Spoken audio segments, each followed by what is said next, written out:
What is going on, guys? Welcome to the video. Today we are in a 2014 Mustang GT, thanks to my good buddy Nolan, who was very kind enough to let me borrow his car for the day to review for you guys. First things first, I sit in this car, total nostalgia trip I'm on right now. You know, before I had my car, I had a 2012 Mustang, so this interior is all the same. And to be honest with you, I kind of miss it. I mean, you know, the interior of my car is definitely a step up from this, but it's not a huge step up. I mean, it is and it isn't. I mean, there's a lot of things that are a lot better about the interior of my car, but this isn't bad. I mean, granted, this isn't an old car, and even though it's a 2014, he's only got 25,000 miles on it, so Nolan, I hate you, buddy. But, you know, even for being a couple years old now, the interior still looks very good, and I think this was, to be honest with you, this has always kind of been my favorite Mustang, the 2013, 2014 Coyote. I feel like when they came out with the refresh for the in 2013, just kind of the facelift that they gave the all the Mustangs, I feel like they just kind of got it right. This generation Coyote to me really feels like all that time, sweat, and effort that they put into the car just clicked. I mean, everything was in line, and good noise too.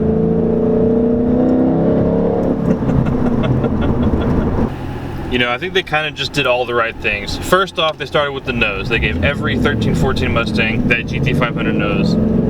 That had to happen first. You know, then they gave all these cars those awesome LED taillights in the back, which is still probably the coolest looking taillights at night on a lot of cars. It's just, you know what it is, and they're really cool. And especially if you have a 10 to 12 Mustang, you're very envious of those taillights, because I was.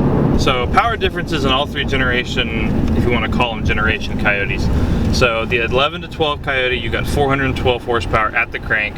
This one got a small bump to 425, I believe.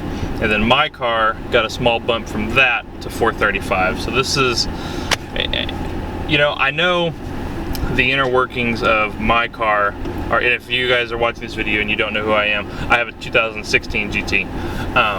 I know the inner workings of my engine are a little bit different than this one, and I don't want to piss anybody off when I say this, but I think these cars make a better noise. And I don't know, just the way the exhaust is set up, the way it's run, I couldn't tell you the engineering behind it, but I feel like these 13-14 Coyotes make the best noise out of all of them. I love the way my car sounds. I love the way other Coyotes sound, but these 13-14 Coyotes, and he has Roush axle backs and a JB8 H pipe on here, and makes a healthy noise. Alright, let me see if I can demonstrate this noise to y'all real fast. I think we'll do a little second gear pull. 3,000 RPMs.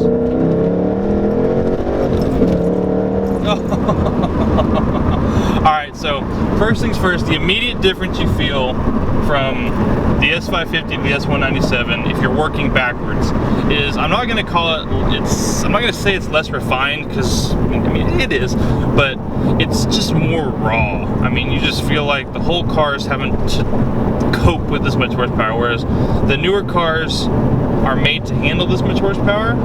You know, this S197 chassis, which realistically has been unchanged since 2005, kind of runs out of ideas, and you just kind of just hold on and pray, and that's what makes it so much fun. There's something about this car, it's a little more unpredictable, and honestly, I hate saying this because I love my car, this car's more fun. Now, don't get me wrong, when I say this car's more fun, I'm not saying it's better than the S550. The S550 is better literally in 90% of the ways.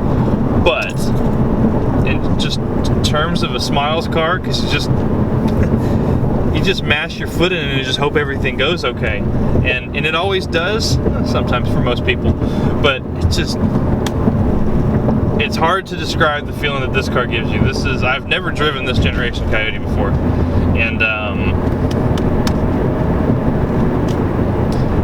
yeah, it's a good car. So this generation has kind of always been my favorite, really doing part to David Patterson. You know, I started watching his videos when he got, you know, when he got his Coyote, when he got his Smurf, and so really ever since then I've always had a thing for this car, and driving it makes me want one more. Would I ever go trade my S550 in on one of these? No, but had I looked deeper into one of these when I was buying my S550, I could have been convinced.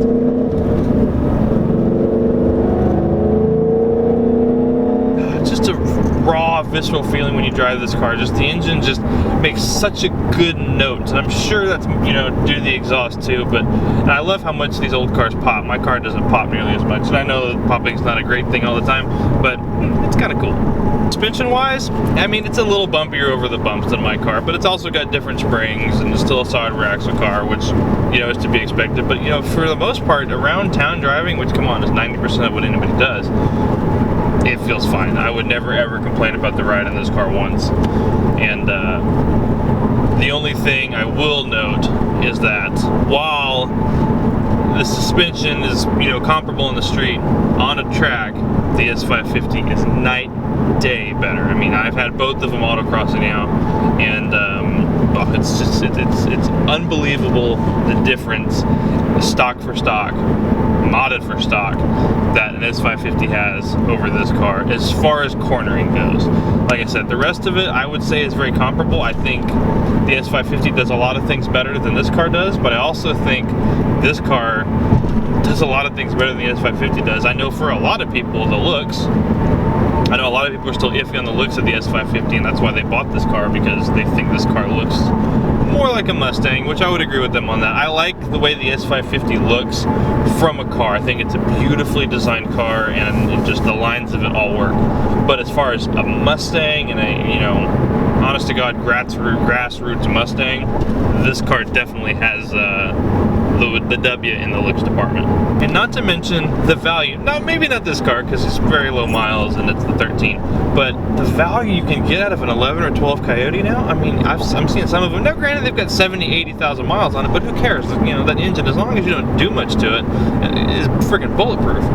Going for 15 to 17, 18 grand. You get a 400 horsepower Mustang for under $20,000. I mean, that's just the unbelievable deal of the century. So I mean, if you guys, I mean, I would never recommend a Coyote as somebody's first car because you're gonna wreck it. But if you're looking for a Mustang and you want the Coyote and you don't want to spend a ton of money, there's your car. In the interior, this is still the base car, and you know, I mean, you're not lacking for much. I mean, you still have, you know, sync, you still have all the radio buttons over here. I mean, you don't get any kind of screen or track apps. You can get that in a premium car, but you're not lacking for much in here. And as far as quality goes, I mean, you've got plastic. Every Mustang has plastic, but it's fit together really well, and pretty much everything you touch is, you know, mostly soft. I mean, one thing that I hate about this car versus my car is you have to do the weird wrist curl to shift. You have to do the ape arm to shift. So that one's kind of sucky. They fixed that in the new car, so don't worry about that anymore. So, but as far as that's really my only gripe about the car. Really is just the fact that it doesn't handle quite as good, and then these cup holders. Alright guys, well that just about does it for me. I want to thank Nolan so much for letting me drive his car, and I also kind of hate him because now I want his car. And I also want to thank you guys for watching this video. Again, if you guys have any cars that you guys want me to drive, shoot me a message or a comment or DM me on Instagram, and as long as you're around Houston, we can meet up. And so anyways guys, I appreciate you guys watching, and I'll see you guys next time. Take care.